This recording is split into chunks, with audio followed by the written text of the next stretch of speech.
Hola a todos ustedes, qué gusto saludarlos. Bienvenidos a una edición más de la entrevista, edición especial con Jajam Yosef Bitton, con un tema súper interesante, ya dejando de lado un poquito el tema de la creación del mundo. Jajam Yosef Bitton, hablaremos también y abordaremos un tema muy importante. ¿Cómo no? Muchas gracias por estar aquí. Espero que la estadía en la Ciudad de México y particularmente en nuestros estudios haya sido agradable para usted. Absolutamente lo es. Sí. Muchas gracias.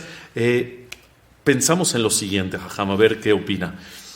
Creo que es un tema inquietante para muchos judíos alrededor del mundo, en cómo estamos divididos, si se me permite esta expresión. Porque al final, Yehudim, somos todos los que somos Yehudim, todos los que somos judíos, pero unos son Sefaradim, unos son Ashkenazim, unos son... Se divide en varias, y mucha gente se pregunta en qué consta esa división, si la Torah es solo una, todos somos judíos, ¿cómo puede ser que sean costumbres tan distintas? Empezando por ahí, nada más el tema, y posteriormente adentrándonos un poquito más en la parte sefaradí, el judío sefaradí en el mundo. Ok. Sí, sefaradim. Somos Yehudim, sefaradim o ashkenazim. También hay yemenitas que no son sefaradim o ashkenazim. También hay persas que nunca fueron sefaradim porque nunca pasaron por España. Marroquíes. Marroquíes pasaron por España. Sirios pasaron por España, muchos, no todos. Okay. Los musta'arabim, los que eran nativos de Siria o de Marruecos, en cierta forma se asimilaron a los que venían de Sefarad. Pero sí, digamos la palabra sefaradí, que significa español.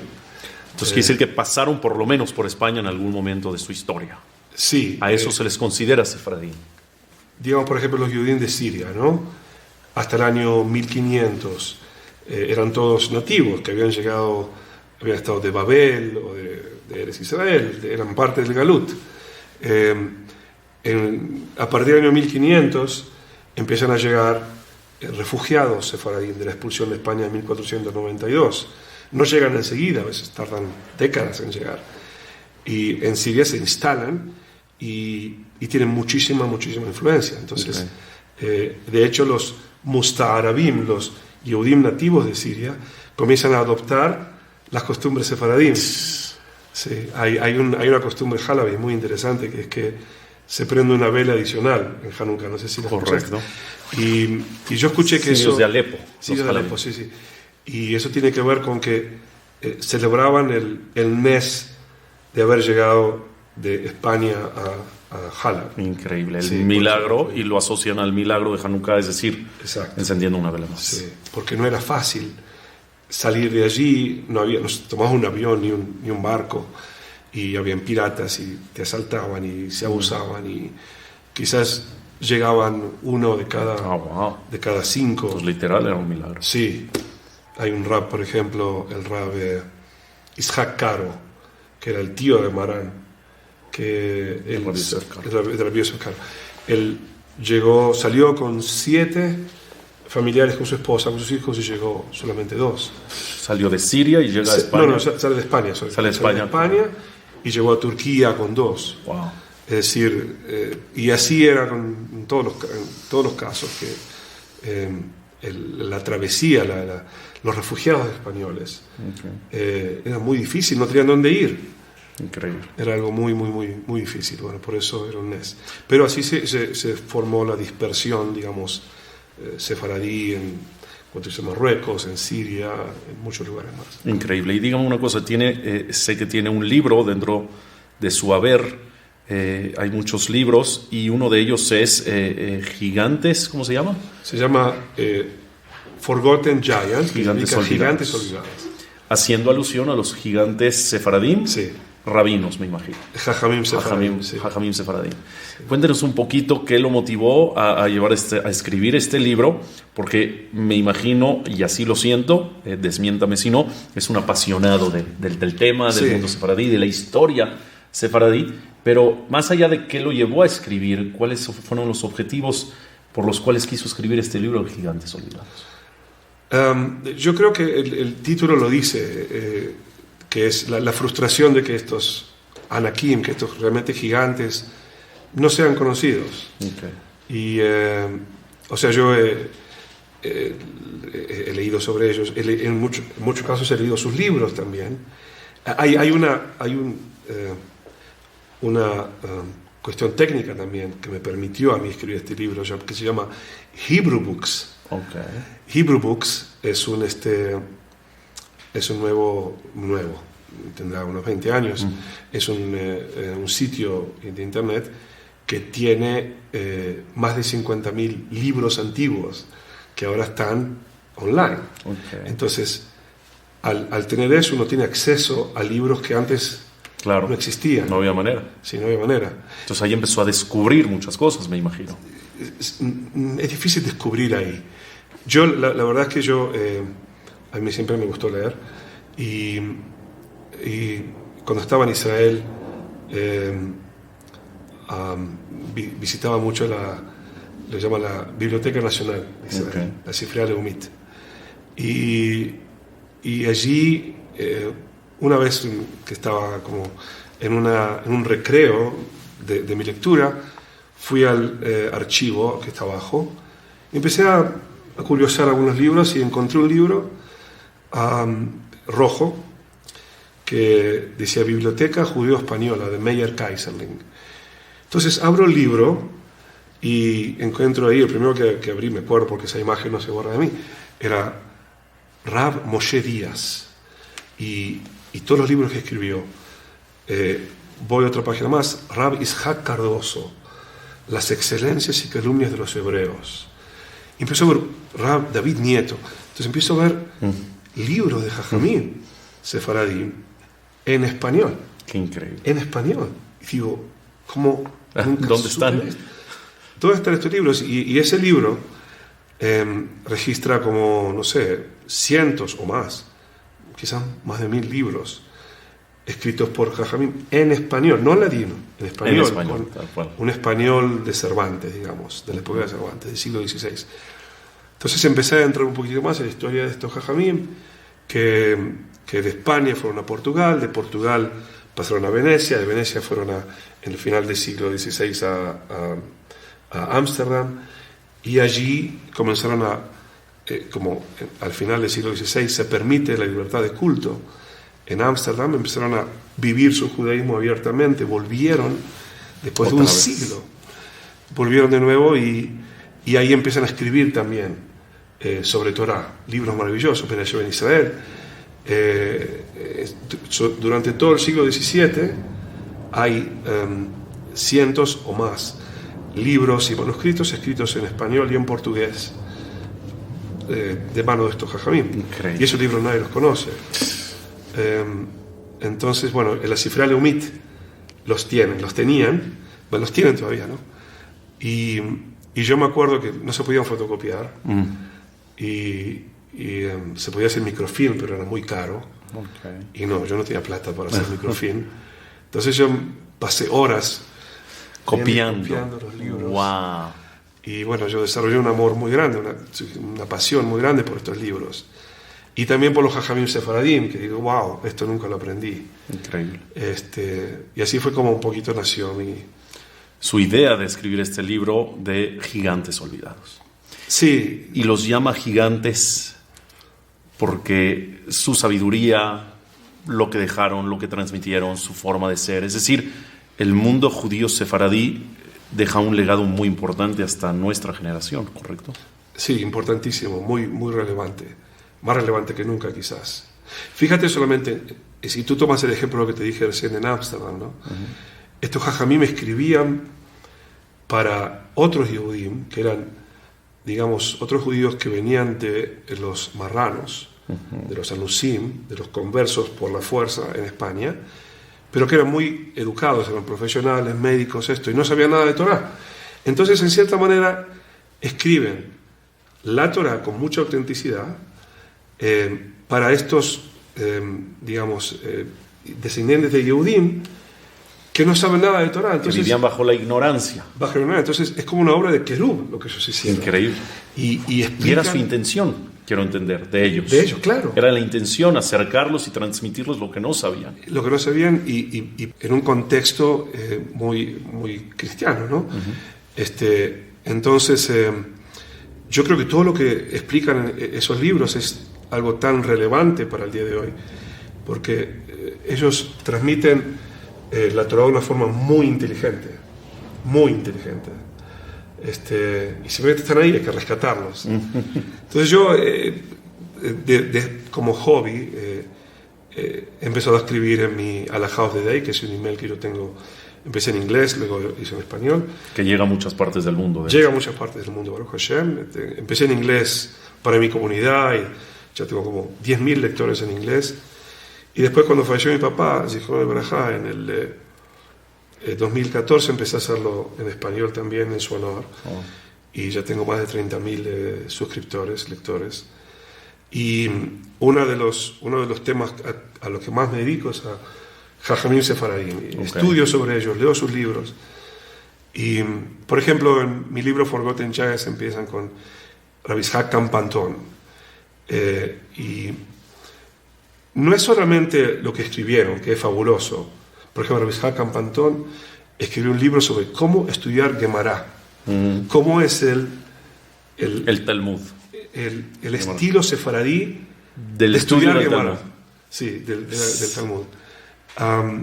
Que es, por ejemplo, te explica cómo ver el Peshat y cómo repetir y cómo empezar a, cada vez que repetís, una de las 7 veces que repetís el texto, empezar a poner las comas mentalmente y luego prestar atención a quién dice qué y quién es cada uno de los autores, luego prestar atención a las palabras claves, a las referencias claves, como no es lo mismo Tanur Rabbanán que Taniá, que Tané, con Pitum Aketore, Tanur Rabbanán, Taniá, Tané, está dividido en jerarquías y así lo presenta la Gemara, primero Tanur Rabbanán, después Taniá, después Tané. Y si no sabes esto, no entiendes cómo se desarrolla la Gemara.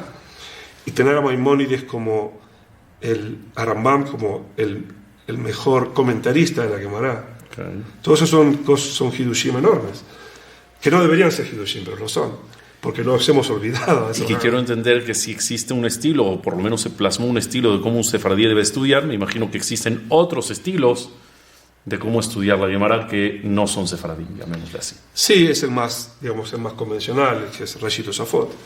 O sea, no es que uno no debe estudiar Rashid Tosafot, pero correcto. Hay cosas antes, básicas. Hay cosas antes, sí. Que el texto no sea un pretexto para los comentaristas, sino que los comentaristas ayuden a entender el texto. Correcto. Que es el objetivo final. Decía que no es solamente el contenido, sino que también todo esto lo hacían en un ambiente absolutamente hostil, cuando tenía que estar con inquisiciones y con persecuciones religiosas y con expulsiones y con masacres. Correcto. Conversiones forzosas. Entonces, como a pesar de todo, primero que estaban totalmente involucrados en la vida comunitaria y trataban de salvar lo máximo que podían. Los jajamim eran también grandes diplomáticos que hablaban con los reyes o hablaban con los... y aparte se movían mucho en el mundo del pensamiento, también con los goim, ¿no? Tenían que ver cómo diplomáticamente, cómo contrarrestar esas ideas y transmitir la Torah en el contexto goy, sin ofender, pero a la vez con algo sustentable, ¿no? Con la convicción también. Con conceptos sólidos. Entonces sí, para mí son héroes. Y lo que sufrieron todo esto que menciona ha construido al mundo sefaradí, me imagino. Es, vamos a decir, la característica natural y distintiva de un sefaradí. Vamos a decir, la valentía, el contenido, la diplomacia, el pensamiento, o eso es lo que es la línea que tendríamos que seguir. Yo creo que el contenido es muy importante. El contenido, el ejemplo de la vida de ellos es muy importante. Pero vamos, también los ashkenazim sufrieron tanto o más que nosotros, no es que solamente los sefaradí hemos sufrido, eso es algo judío. A propósito, el ideal es que vamos a hacer a Israel de nuevo, ¿no? Que es el sefaradí y ashkenazim. Que es como comencé la plática, Sí. que hay mucha gente que dice, ¿por qué hay tanta separación si todos somos Amejad? Todos somos un solo pueblo. Y Bezrat Hashem Itbaraj, estamos yendo hacia estar de nuevo como Amejad. Creo que es mucho más, se ve mucho más en Israel, que somos uno, que ya no hay Sefadim Ashkenazim. Lo que a propósito es también una gran, ¿cómo se dice? Algo muy irónico, ¿no? Una ironía muy grande, de que el mayor enemigo que tuvo el mundo sefaradí fue Sefarad, que nos expulsó, que nos sacó, Sí, que nos... es una ironía. Y el mayor, Sefarad, que es España, y el mayor enemigo de los Ashkenazim es Ashkenaz, que es Alemania, y nos identificamos con nuestros enemigos. Wow. Nos separamos entre nosotros.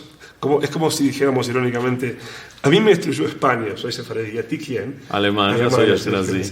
Y eso mismo genera una separación entre nosotros. Entonces, idealmente volvamos, pero como sefaradí me importa que la tradición de mis ancestros sea conocida. Correcto. Lo cual no ocurre. Los jajamí sefaradí no son citados, sus libros no son conocidos. ¿A qué crees que se debe? ¿A qué se debe esa...? No sé. Por eso se llaman gigantes olvidados. Olvidados, sí. Te puedo dar un ejemplo. El mejor... yo escribí y enseñé mucho a Megillat Esther. Me encanta Megillat Esther. Y para mí el mejor libro escrito sobre Megillat Esther es un libro de Rabbi Moshe Almoznino, que es un jajam, nadie lo conoce. Nunca había escuchado 1500 y algo en Turquía, que escribe un libro llamado Yedé Moshe. Un libro sobre las 5 Megilot. El último libro sobre Megillat Esther. El peshat que trae él allí, el análisis microscópico que tiene él del Ibrit y de las características psicológicas de Ahashverosh o de Vashti, y cómo te los Midrashim los explica con el peshat y el contexto. Creo que es un libro increíble. Wow. Pero primero, es de Rabbi Moshe Almoznino, desconocido, ¿verdad? Totalmente desconocido. Nadie lo yo cuando escribo mis libros, a veces mi esposa lo sabe, termino de escribir y me pongo a llorar porque es como Tejiat Metim. Oh, wow. Le da nostalgia No, es que como, digo, wow. Estamos reviviendo. Sí, se han olvidado, han estado enterrados. Y es nuestra culpa, es la culpa de los sefaradín, que no los hemos desenterrado, digamos. Este libro de Moshe tendría que reimprimirse otra vez, por lo menos lo de Megillat Esther. Es un perush fabuloso, no creo que haya algo paralelo. Increíble, sí. Increíble. Es un ejemplo nomás. Increíble el hecho, como bien dice, de volver a revivir lo que fueron nuestros ancestros, nuestras tradiciones, de dónde venimos, que al final pues es sentirte parte de, y es tener como que cierto sentido de pertenencia, que creo que es importante, ¿no? Muy importante, sí. Por supuesto que, como dije antes, el ideal tiene que ser Tekab Shofar Gadol Lejerutenu, a todos. Besan Tekab Galu Yotenu, todos juntos de nuevo en Eres Israel, Amejad, ¿no? Pero sí, yo rescato que los sefaradí hemos olvidado nuestra tradición y somos culpables. Podemos hacer algo. Hay momento de resurgir. Este libro Yedé Moshe yo lo pude leer simplemente porque existe Hebrew Books. Si no, lo podría conseguir. No hubiera tenido alcance. No tiene alcance.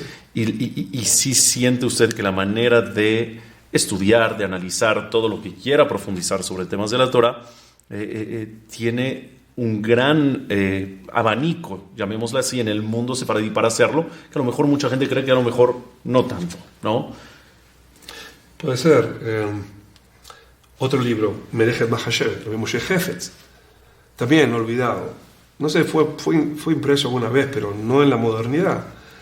Y sí, creo que hay mucho que tenemos que hacer. Increíble. Sí. Pues muchas gracias, Jajam. Gracias por darnos un poquito este panorama abierto del mundo sefaradí, de cómo tenemos la responsabilidad, cada uno de los que pertenecemos a este mundo sefaradí, de indagar, de profundizar y de hacer resurgir a este mundo que a lo mejor se encuentra un poco olvidado. Le agradezco mucho, de verdad, por su estancia en nuestros estudios, por el haber venido, el haber transmitido conceptos tan claros, tan estructurados, tan transparentes de diversos temas.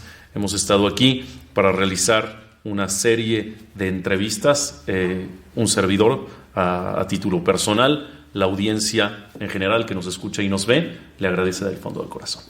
Muchas gracias, le deseo lo mejor en lo que resta de su estancia aquí en la Ciudad de México y en su vida personal, profesional a lo largo de los días. Muchas gracias, Jaja. Gracias a ti. Gracias a ustedes, recordándoles, yo soy Raúl Askenazi. No olviden que Hashem es el que nos regala la vida, nosotros decidimos cómo vivirla. Vivámosla felices y de buenas. Muchas gracias.